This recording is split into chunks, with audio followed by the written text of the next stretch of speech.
Bonjour à tous, on se retrouve donc aujourd'hui pour la dernière semaine de décembre et évidemment la clôture de décembre et de mon année. Nous sommes donc déjà en 2024, donc je vous souhaite à tous une excellente année 2024, plein de bonheur et en très bonne santé.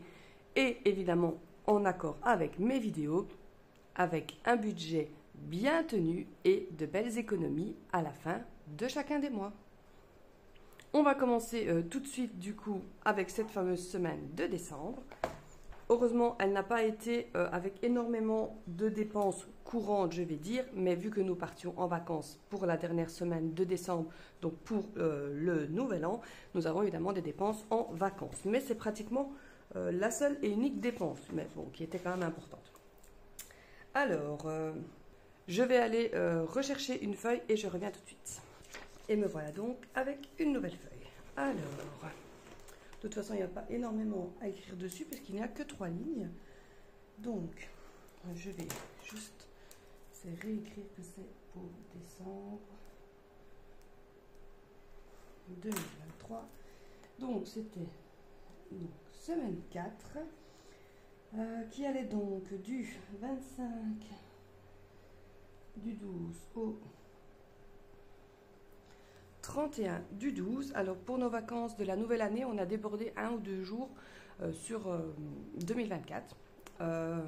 Mais ça, je ne vais pas le compter en 2024. Je vais bel et bien l'englober dans mes vacances de fin d'année 2024, puisque ce sont ces vacances-là. Et comme ça, je suis juste dans mes comptes. Donc il n'y aura donc, comme j'ai dit, que 3 lignes. Alors, on a pris un sandwich, donc là je vais le mettre en sortie, enfin quand je dis un sandwich c'est plusieurs évidemment pour nous 4. Ensuite il y a eu Lidl, donc ça c'est le jour de notre départ pour prendre le petit déjeuner. J'en ai simplement eu pour 4 €, j'ai pris 2-3 petites coupes pour les enfants. Et alors il y a nos vacances dans les Vosges. Alors le montant que je vais, je n'ai pas de... Attends, donc je vais mettre dans autre, que je mettrai après dans ma colonne vacances. Le montant là ne comprend pas le logement, évidemment, puisqu'il avait déjà été payé. Donc ça fait un montant de 587 € pour 5 jours, 4 personnes. Voilà donc pour un total de 607 € pour les dépenses par banque. Je n'ai pas fait de trou, pas grave, je les ferai plus tard. Dépenses par enveloppe, il n'y en a pas eu. Alors, on est ici. Il y a eu 10 € pour le téléphone, donc la seule charge est de 10 €. Les rentrées, on a eu une rentrée de 50 €. Donc c'est, comment expliquer, on a eu un versement pour un anniversaire, donc c'était l'anniversaire, mon anniversaire à moi, donc ma belle-mère a versé 50 €. Donc je vais mettre cadeau anniversaire, voilà. Anniversaire, cadeau.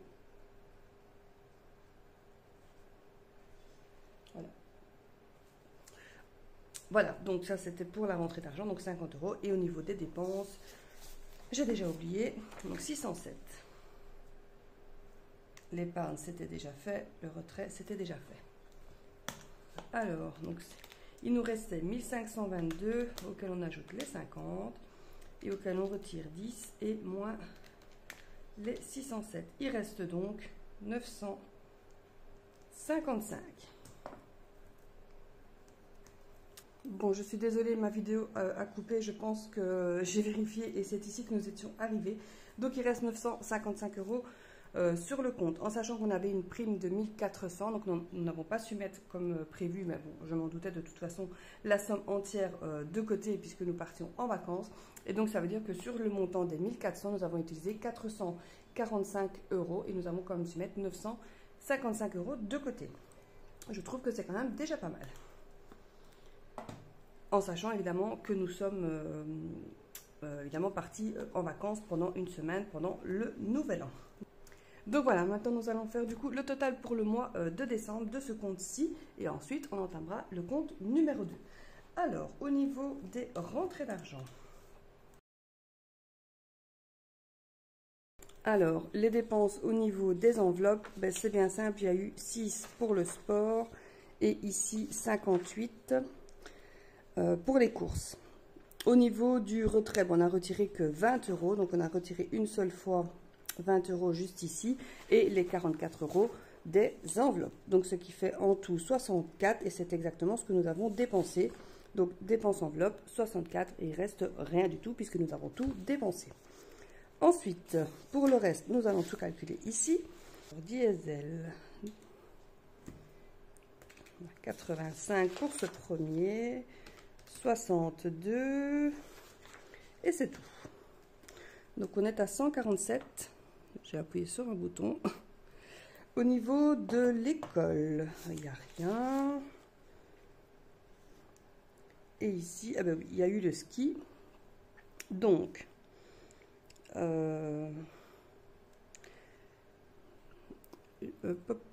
je vais séparer, je crois. Je vais mettre école, ski. École ski, je vais mettre 450. Et pour le reste, je vais mettre les autres montants. Donc, je vais mettre 42. Les courses au niveau du déplacement, normalement, il n'y a pas eu énormément. Donc, ici, on a eu 65 et c'est tout. Alors, j'ai eu Noël. Noël, donc on a ici 340. Noël, on a eu 340. Travaux, 47. On a eu autre. Bon, autre, je vais le mettre ici. 7. École, c'est fait. Habillement. On a eu 15. Et on n'a eu que 15. C'est pas ici. Je ne l'ai pas écrit, donc je vais l'écrire ici. Habillement. Au niveau de la santé, et 19 et 70, donc 89. Au niveau des achats divers, on était à 100, 100, 126 et 8, ça fait 134. Alors, au niveau des sorties, on est à 16, 67, 74, 58, ça fait 215 sorties. Au niveau de l'alimentation, 126, 78, 161, donc ça fait 365. Alors, voilà que j'ai tout calculé. Il me manque le coiffeur. Le coiffeur, donc, le coiffeur, c'était 28. Je ne sais même plus où écrire tellement que je n'ai plus de place. Alors, je vais l'écrire à côté. Coiffeur, 28. Ce sera quand même calculé. Et alors, j'ai vacances. Voilà, puisque ici, il y a eu nos vacances. Donc là, je vais l'écrire dans vacances. Voilà. Et là, je vais écrire 587. On va donc maintenant calculer au niveau des dépenses. Alors, nous avons 20 de retrait, 147, 42, 65, 134, 365, 89, 215, 47, 340, non, 450, 7, 15, 28 pour le coiffeur et 587 de vacances, ce qui fait 2551. C'est déjà même bizarre que dans mes prévisions, je n'avais pas compté les vacances, parce que c'est logique en fait. Mais voilà, c'est pas grave, ce qui fait que le montant est presque doublé par rapport aux prévisions. Donc comme je fais d'habitude, je compare toujours avec ici. Donc on a 2826 plus 2107 plus 128 et plus 50 ici. Donc on est exactement au même montant en ce qui concerne les rentrées. Donc là, je sais qu'on est bon. Alors ce que je peux faire peut-être, c'est changer ici. Comme ça, on tombe à 0. Donc 945, j'avais marqué 55. Comme ça, je sais que j'ai mis cette épargne de côté et il reste rien puisque ce n'est pas vraiment une épargne sur l'argent rentré dans le mois, mais bel et bien sur une rentrée exceptionnelle. Alors, au niveau du coût, ben, on va compter directement les épargnes, donc ça fait 995. Là, ben, nous sommes en accord avec ici, donc là, il n'y a pas de problème. Alors, les enveloppes. Dépôt enveloppe, on a eu les 20. Et là, on va ajouter les 44. Ça fait donc 64. Dépenses enveloppe, 64. Et il reste rien. Au niveau du total des retraits, ben, il y avait uniquement les 20. Alors, total des charges. Ici, j'écris 95. Si on pouvait payer 95 €, ce serait génial, mais c'est 905. Alors, les charges. 1191 plus 303 plus 47 et 10. Ce qui fait 1551. Donc, je compte. On a les 905 plus 646. Ça fait 1551. On est correct. Normalement, en dépenses par banque, on devrait avoir 2551. On va calculer ça tout de suite. 949 plus 280 plus 699 et plus 607. Ça fait 2535. Bon, il y a une petite erreur quelque part qu'il faudra que je corrige. Ben, c'est pas grave. Écoutez, je vais marquer ce montant-là ici. Mais ici, je vais bel et bien noter celui-ci. Donc, on est à 646 plus 905 plus 2551, ce qui fait 4102 moins 4102 et moins 995 d'épargne. Et donc les 14, ben du coup, c'est la différence parce qu'il ne reste rien du tout. J'ai remis le compte à 0. Donc, je referai mes calculs parce que ça doit tomber absolument juste. Pour le compte numéro 2, donc on part également en semaine 4. Ici, il y a eu, pareil, très peu de dépenses. Et donc, jusqu'au 31 du 12. On a eu le cinéma. Donc, c'est uniquement ma fille qui a été au cinéma. Donc, je lui ai payé une place de cinéma. Avec évidemment un popcorn, enfin voilà, tout ce qui va avec. Ensuite, j'ai été au magasin Extra, mais j'ai acheté des produits ménagers.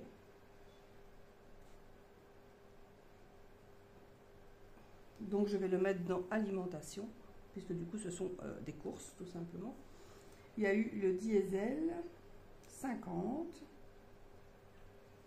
Et Lidl, 10.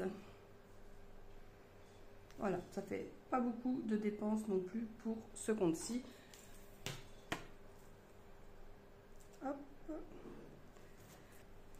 Ce qui fait 50, 25 et 15, ce qui fait un total de 90. Voilà donc pour ceci. Donc je vais l'écrire directement comme ça, je ne vais pas devoir retourner. Ici, on a donc total dépenses 90. Et alors la charge, la seule qui reste, donc c'est Spotify, il reste 10. Et donc 10 pour Spotify. Rentrée, bah, j'ai eu simplement 4 € pour les carnets, tout simplement. Hop. Donc les retraits en banque, il n'y en a pas eu. Donc ce qui fait qu'il restait 310 plus 4 et moins 100. Voilà, ben, c'est pas difficile. Donc il restait 214. C'est donc ce qui reste l'épargne du coup du mois. On va calculer tout ça pour voir si c'est juste. Alors au niveau des rentrées, on a 1039 plus 396, 205, 42, 57, 44 et 4. Ce qui fait 1787. Et là, on a 100 de moins que prévu, puisque, vous vous rappelez, j'avais compté une prime de fin d'année beaucoup plus élevée. On va calculer ici, 1534 plus 249 et plus 4, 1787. On est juste. Ici, ça fait toujours 271. Ici, on a 10, 36, 14 et 20, ça fait 80. Alors, bon, en toute logique, on est correct ici aussi. Donc, les charges, 327 plus 14, rien du tout, et 10. Ce qui fait 351. Donc, 271 plus 80, ça fait 351. On est correct. Ici, on dépense, pardon, 333 plus 484 plus 44, puisqu'on les a déposés, 201 et 90. 1152. Au niveau des épargnes, là ça ne change pas, c'est toujours 70. Les retraits, il n'y en a absolument pas eu. Donc ici, le montant n'a pas changé. À partir de 2024, du coup, ce sera augmenté pour celui-ci. Je crois normalement juste pour celui-là. Donc voilà. Donc les épargnes, c'est 70. Ça ne change pas. Alors, au niveau des dépenses, là, je vais prendre mes petites feuilles pour pouvoir regarder. Au niveau du diesel, donc il y en a eu ici sur ce compte, enfin, sur cette dernière semaine, 50. Retrait, il n'y a rien eu. Au niveau de l'école, là, il n'y a rien. École ici, 177. C'était le Chromebook pour ma fille. Alors, au niveau esthéticienne, j'ai été chez esthéticienne, il y avait 50 ici. Et alors, je vais ajouter, puisque j'ai été faire un massage et j'ai marqué dans santé. Donc ici, je vais barrer, je vais mettre esthétique. Hashtag Noël. Parce qu'il y a un montant pour Noël et un montant pour le massage. Alors, au niveau de l'esthéticienne, il y avait les 52 d'habitude et 75 pour un massage. Donc, ça fait... Et 25 pour un massage, ça fait un total de 75. Pour Noël, il n'y avait que le cadeau ici. Donc, c'était un total de 33. Ah ben non, juste esthétique. Et l'autre, c'était quoi? Pharmacie. Bon, je pouvais laisser santé quand même. Je fais n'importe quoi.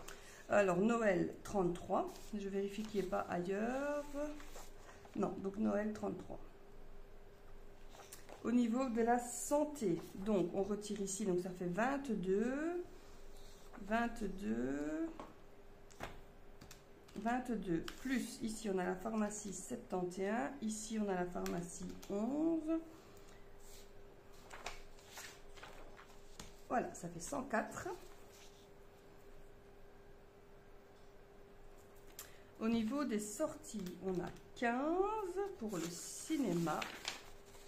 Oh, ici, donc ça fait 21. Ensuite, anniversaire, si je regarde bien, il n'y a rien. Au niveau de l'habillement, j'ai ici 37 plus 73. Et voilà, c'est tout. Donc ça fait 110. Alors, il reste diesel, c'est fait, déplacement, mais il n'y a rien.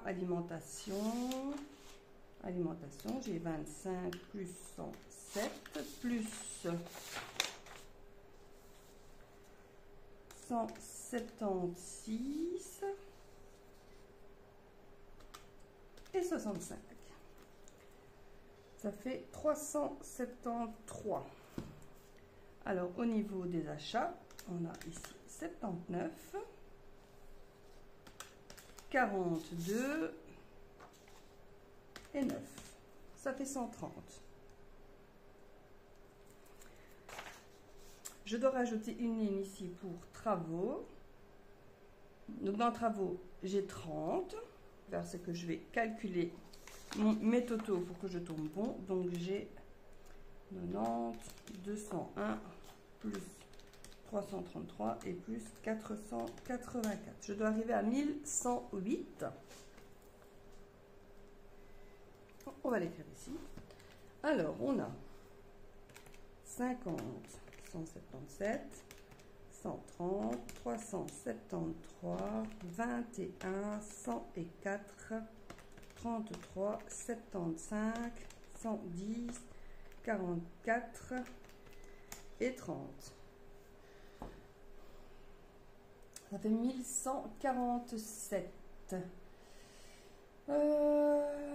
Oui, parce que mon dépôt, évidemment, je ne l'ai pas là. Donc, ça fait 1103. Il y a une différence de 5 euros. Donc, bon, ça va. Donc, là, j'ai juste ajouté les 44. Donc, ça fait 1147. Je vais calculer juste ici. Donc, je les ai déjà calculés. Donc, je suis à 1152 et là, 1147. Donc, il y a une différence de 5 euros. Bon, 5 euros, ça va encore. Alors, donc, ici, on est à 1000... non, j'avais compté que ça, moi. 1152 plus 351, 1503, ce qui fait 1787 moins 1503 et moins l'épargne, ce qui fait qu'il reste 214. Et c'est donc celui-ci qui est correct, puisque ici, on arrive bien à 214. Je vais remettre mes petites feuilles en place. Voilà donc que je termine l'année, on va dire, en positif sur les deux comptes, puisqu'ici, il me reste... Je ne l'ai pas écrit d'ailleurs. Il me reste 214 sur ce compte-ci et nous sommes en positif, mais bon, peut-être un petit faux positif, puisque donc il reste 0 ici. 0, mais on a su mettre une épargne de 995 euros de côté. Voilà donc que je clôture cette année 2023 juste ici. Et on va donc faire la clôture de l'année, donc avec la fameuse fiche que j'avais faite la semaine dernière, donc c'est-à-dire celle-ci. Je vais donc compléter ça maintenant. Donc je vais faire comme la fois passée, je la remplis et puis je vous reprends.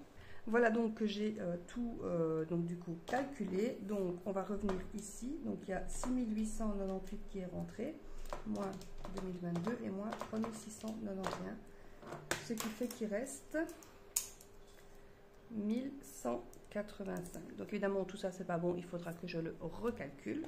Mais ça donne quand même déjà un petit aperçu. Donc on voudrait bien augmenter notre épargne. Et pour ici du coup pour décembre, donc 2022, donc c'est le montant total de nos charges. Il est rentré 4647 euros et on a un montant de dépenses, donc en charge variable, de 3691. Ce qui fait un total de 5713 euros de dépenses. Maintenant, il va falloir que je calcule tous les montants juste ici. Et voilà, donc j'ai fait tous mes calculs. Donc ici, on a vraiment donc la vue globale sur nos dépenses sur toute l'année. Et donc ici, j'ai toutes mes dépenses, du coup, mais totalement détaillées. Donc avec à chaque fois le pourcentage de ce que ça représente par rapport à nos rentrées.